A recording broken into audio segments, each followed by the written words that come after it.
AFTV Jake, listen, it's good to have you on. I mean, 2-1 loss again. I feel like I'm doing these every week, twice a week, and it's just L's. Yep, collecting L's for days, bro. Talk to me. What do you think of the game? No different to any other week, really. We tried a bit harder this match, I think. Wait, when? At the start of the game or the last 2 minutes when we had to get a goal? Yeah. When we, putting pressure on. I thought I was really concerned. So, who was our captain today? Well, this is a big concern to start with. Rob Holding. So I don't think he's really a leader, and he's not been performing well recently. So I think that's quite a strange decision to have him as our captain. Willian played 90 minutes again. I'm not too sure how. I think I'm not one of these people that say Ozil should be in the squad, but if Willian's playing consistently, I don't see how Ozil can't, if that makes sense, because I don't understand what it brings to the team that Ozil doesn't. It's the same thing, in my opinion. I see the same thing.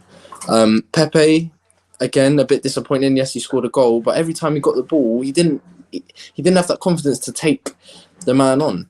Yeah, I think he's easy to be snuffed out of games. He gets doubled up on too quickly, and I agree, bro. I want to see more of him as well. I thought Saka, again, he's our shining light, man. There's no fear with Saka. I think. Can you hear that? No, don't worry. Sorry. Go. Yeah. Basically, with Saka, I think it's because he's young. He has all of no fear. He takes them risks. People in the team do that. I don't feel we take them risks. I think it's just sideways, backwards, keep the ball. I don't want to be the person to lose it. Whereas when Saka gets on it, he tries to make something happen. I thought Tierney was good, decent today as well. Maitland-Niles, he got in the 60th minute, he went through a 5-minute, 10-minute spell where he weren't great because he was getting run at. But for most of the game, I thought he was quite solid, to be fair. But it was just, again, it's just you're watching it, you're just waiting for something to happen. The goals, the first goal is avoidable, and they showed that on Sky Sports as well, how they doubled up on the side, and Willian didn't really come over to his side, if that makes sense, to stop the goal. He took his time I mean, throughout the whole game he was doing that, but yeah. Saka's left 2-on-1, so does he go with the runner or does he stay with the crosser? And then whatever one he does is kind of hard for him because it's really hard to defend 2-on-1s, obviously. Get our goal back, and this is what I mean with taking risks. Look at Maitland-Niles, takes a little risk, runs, he's committed, he's dedicated to the ball, gets the ball, and then gets kicked and gets a penalty. Something as simple as that. We didn't do that enough. When you're in their final third, take the risk. Just run with the ball, or make the run, or make the cross. Just do something confident instead of passing it backwards or passing it sideways. And it's you're slowing it all down and you're letting Everton, get back into their shape. We won the penalty. Good penalty from Pepe. It was a good penalty. And that's where you think, we're going to kick on from that. But then last minute of the half again, we're conceding a goal from a corner.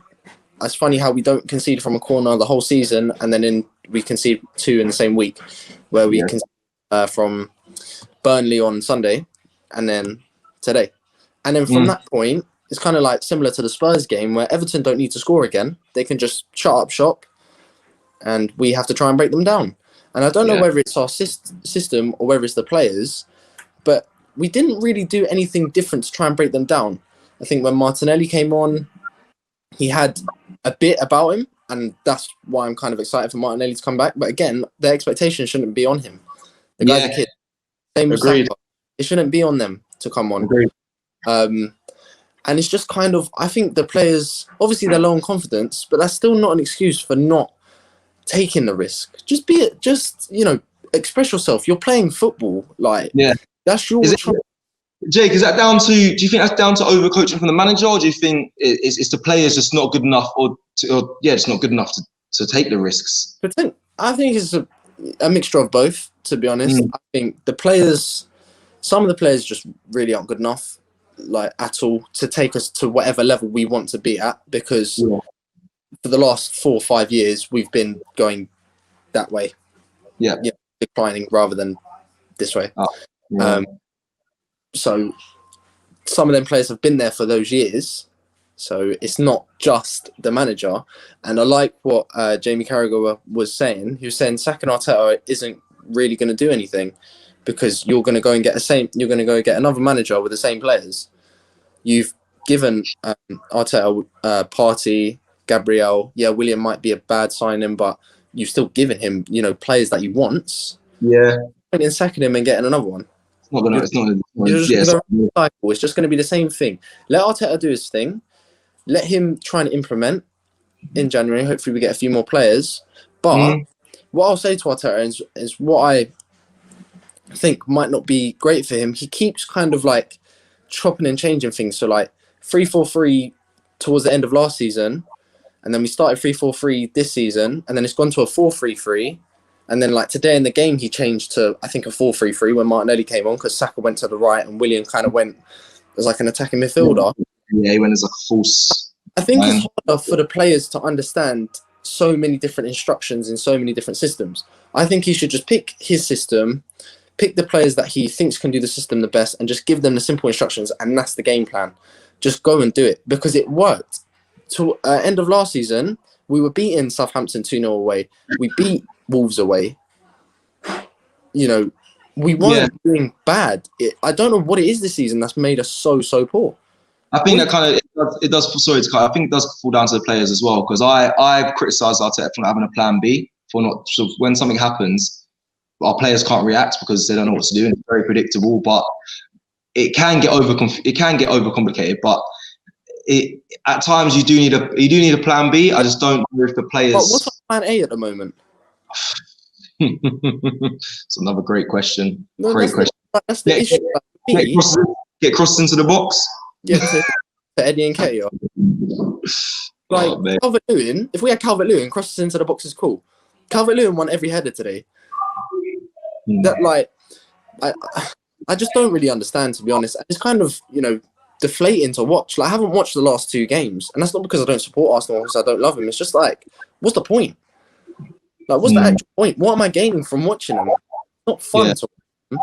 It's not like, we just lost 2-1, like we dominated the game. We didn't. Everton let us have the ball in the second half because why do they need to have the ball? Because they're winning. It's really basic football. It's so simple. And I think people overcomplicate it. People get angry for no reason. We are doing really, really poor. You have to be real. We're doing horrendous. Now, that needs to change. I don't know how it's going to change, but it needs to because we can't finish 15th this season. That's so embarrassing. This video is brought to you by eToro. Now, you may have seen that eToro sponsor a number of Premier League clubs, and you might be wondering, who are they?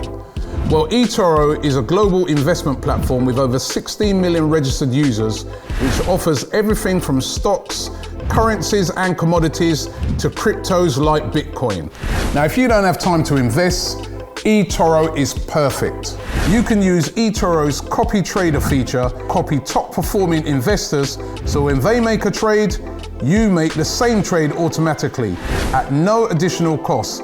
So if you're looking to start investing and you want to find out more about eToro, then click the link in the description and get on it right now.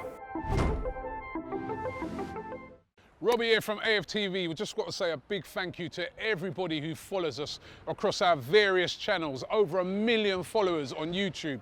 Don't forget, you can now also catch us on Reddit. We're on Reddit, so get involved with us on Reddit and also on TikTok. Keep it AFTV, baby, right here.